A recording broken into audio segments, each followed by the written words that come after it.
All right, let's work through some exponents and logarithms. Here we go. We are going to be simplifying some expressions. They're all written on the board. They're on your paper as well. And so let's jump in. The very first one is 49 to the 1/2 power. Well, 49 to the 1/2 power is, just in case you forgot, the same thing as the square root of 49, which is no surprise, that's 7. So here's the point of that one. If we have an exponent that's a fraction, then the denominator of that fraction is the root that we're taking. For example, we're taking the square root, or in this case, we're taking the cube root. So this is going to be the cube root of 125 over 8. And don't complicate this. We're just going to take the cube root of the numerator and the cube root of the denominator. So the cube root of 125 is 5, because 5 times 5 times 5 is 125. The cube root of 8 is 2, because 2 times 2 times 2 is 8. So 5 halves. And that's it. Again, don't complicate it. So we come to the third one, which is 49 to the negative 1/2, and now we have this situation where we have an exponent that is rational, it's a fraction, and we also have an exponent that is negative. And what we're going to do with that is take care of that negative exponent by moving it. Right now, this is all like one big numerator, and there's an understood little 1 here. So it's like 1 times 49 to the negative 1/2. And what we're going to do instead is keep the understood 1 where it was, and we're going to move the 49 to the 1/2 to the denominator. So negative exponents move things. So wherever something is, it moves it to a different location. If it was in the numerator, it moves it to the denominator. Denominator moves it to the numerator.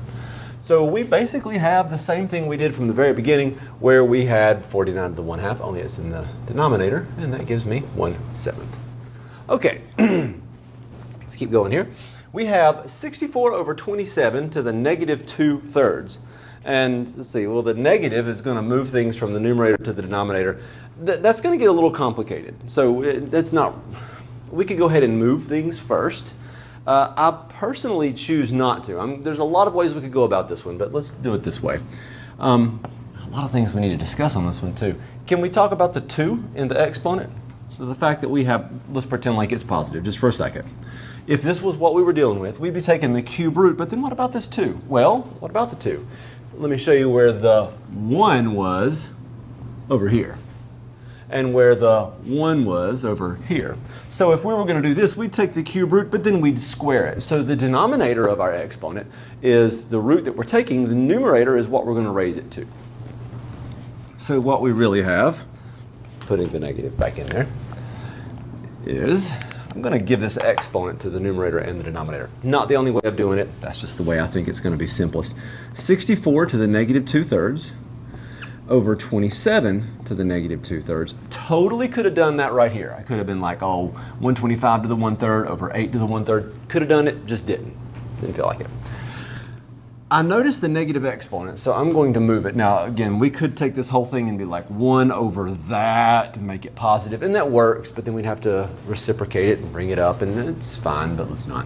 So I noticed that we have this going on with negative exponents. That basically moves things. Numerator goes to the denominator, and the denominator goes to the numerator, and now we're basically going to be taking the cube root of 27 and then squaring it. So cube root of 27, and then we'll square that.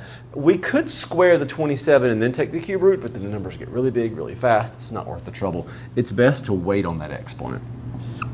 And then cube root of 64, and we're going to square that.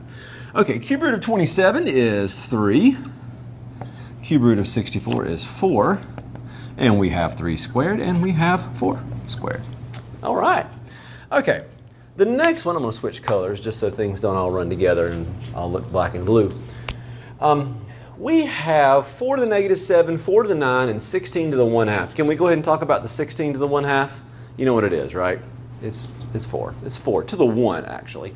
We'll go ahead and take care of that. So the next step is 4 to the negative 7, 4 to the 9. We could do stuff with that now. We could go ahead and start simplifying that. I'm not, though. And then we also have 16 to the 1/2. That's the square root of 16. We've established what an exponent of 1/2 does. So this is really 4, and just to be consistent with exponents, we have a 1. Every base is a 4 at this point. So we have 4 to the negative 7, 4 to the 9, 4 to the 1. All the bases are the same, so we're just going to add our exponents. Now, if you're looking at this saying, well, I'll move this to the denominator, go for it. You're not wrong. I'm not. I mean, it's fine either way. So next step, we'll bring it down. Negative 7 plus 9 is going to give me 2. 2 plus 1 is going to give me 3. So I have 4 cubed, which is 64. If you wanted to move this 7 to the denominator, 4 to the 7 to the denominator, you would have 4 to the 10 over 4 to the 7. 4 to the 10 over 4 to the 7, still going to give you 4 to the third. You still get 64. All right, let's switch colors again for fun.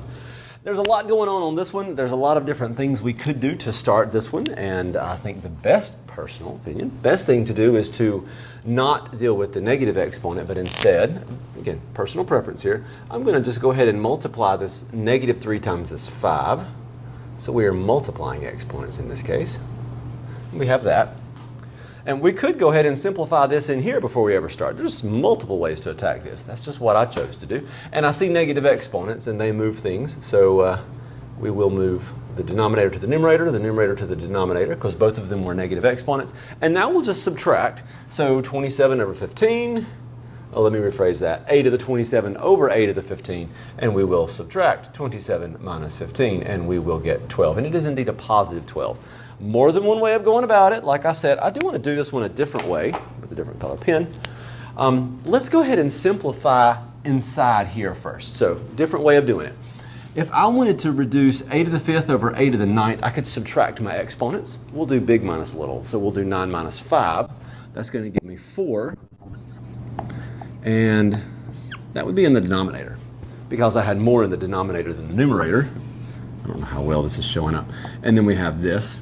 So then we would say, oh, well, 1 to the negative 3, well, that's just 1.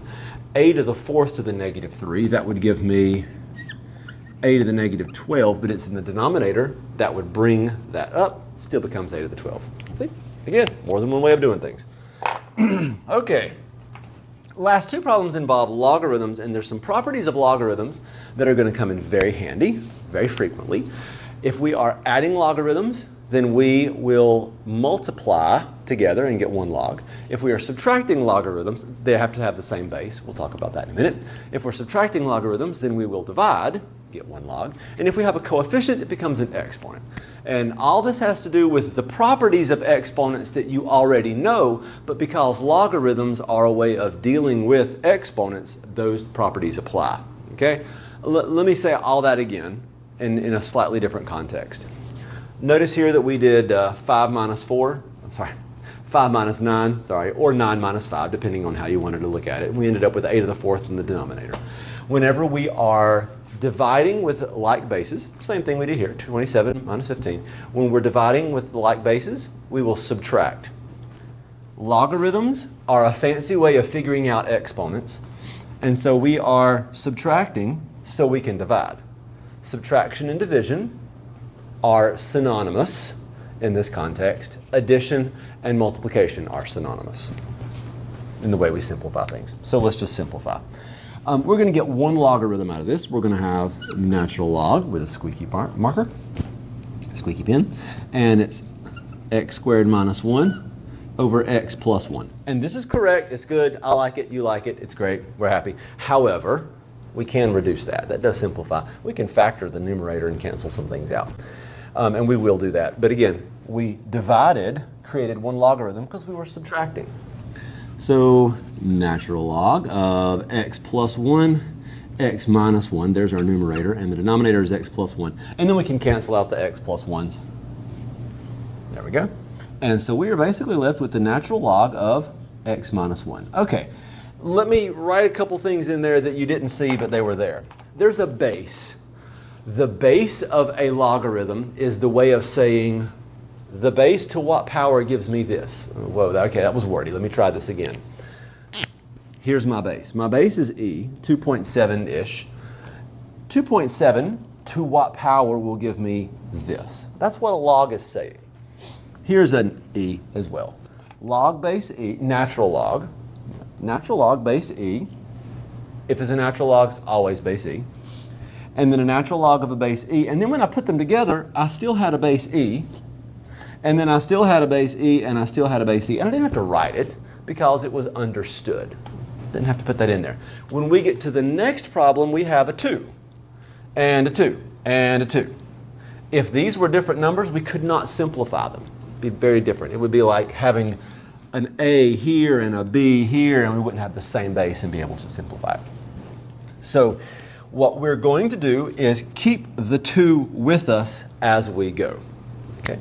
This term right here is a little bit special. We'll talk about him in a minute, but first thing I'm going to do is take this green pen, and I'm going to take my coefficient and let it move up and become an exponent. And so we're going to have log base 2 of 5 to the 3rd power. So we'll switch colors again.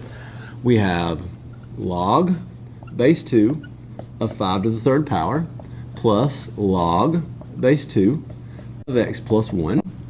Okay, and there's that 3rd term. Before I go to the 3rd term, can we just talk about the fact that 5 to the 3rd is 125? Like, we know that. So in just a minute, we're going to write log base 2 of 125. Just saying. Okay, 3rd term. A log is a way to figure out an exponent. 2 to what power will give me 2? Don't think too hard. 2 to what power will give me 2? It must be a 1. Sometimes you can just simplify that term. Now, 2 to what power gives me x plus 1? Oh, that's an x. 2 to what power gives me 125? Yeah, good luck with that. It's a illogical, not illogical, wrong word, irrational number. But I can simplify that. Now, you don't have to. You could have left this as log base 2 of 2 and we deal with it later. And I'll show you what that answer would look like. So next step, log base 2 of 125 plus log base 2 of x plus 1 and then minus 1. Okay, let's do last step and then I'll show you the alternative answer for this one. And so because we are adding logs with the same base, we will multiply to simplify. So we have log base 2 of 125 times x plus 1 and then minus 1.